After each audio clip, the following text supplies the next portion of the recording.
Espace d'échange et de partage sur toutes les questions liées au système de la santé au Mali, cet atelier de haut niveau est un cadre idéal pour analyser les enjeux liés à la gouvernance du secteur de la santé, à la qualité des services de soins. Il s'agit également de mêler la réflexion sur le financement de la santé, le développement des ressources humaines et la communication sur la santé. Nous sommes tous unanimes à reconnaître que la qualité et l'offre des services sanitaires et sociaux ne dépendent pas seulement des infrastructures et des équipements, mais aussi de la présence et de la contribution, ainsi que de l'engagement des professionnels qui dispensent ces services.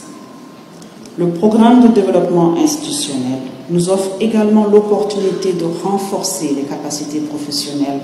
de la santé et de trouver les moyens de conserver celles-ci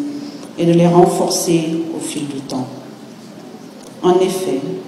pour que les professionnels de la santé puissent travailler efficacement, il nous faut établir un plan de développement de l'ensemble du secteur de la santé,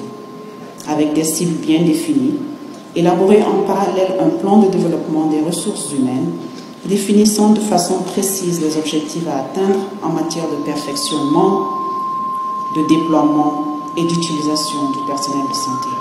Cette réforme du système de la santé se justifie également par le fait que la mortalité infantile a nettement augmenté de 95 à 101 décès pour 1000 naissances vivantes entre 2012 et 2018 et la mortalité maternelle au Mali demeure une des plus élevées dans la sous-région. L'ambition est donc de faire du Mali un modèle et surtout un leader en matière de réforme de santé en Afrique. C'est pourquoi le ministre de la Santé et de l'Hygiène publique estime à juste titre que le Mali est sur le chemin de la renaissance, un renouveau qui sera possible grâce à une synergie d'efforts et d'actions de tous les acteurs. La réforme des soins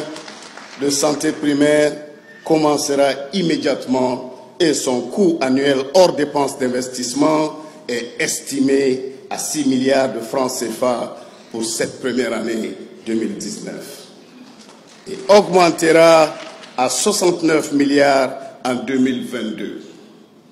Ceci demandera d'augmenter le budget national alloué au ministère de la Santé et de l'Hygiène publique sur les 4 prochaines années pour atteindre au moins 6% en 2022. Le département de la Santé s'engage en parallèle à conduire une restructuration et une rationalisation de ses services et des processus de gestion de son administration pour faciliter et accélérer la réforme du secteur de la santé. Ceci est à notre portée, Monsieur le Président de la République, car nous connaissons votre attachement à la santé et au bien-être de la population, et en particulier celle des enfants, celle de l'enfant et de la mère. Déjà, les partenaires techniques et financiers apportent leur soutien à cette réforme du système de la santé au Mali. Nous nous réjouissons tous fortement de l'élaboration du document cadre de réforme du système de santé dont la mise en œuvre permettra sans nul doute d'accroître fortement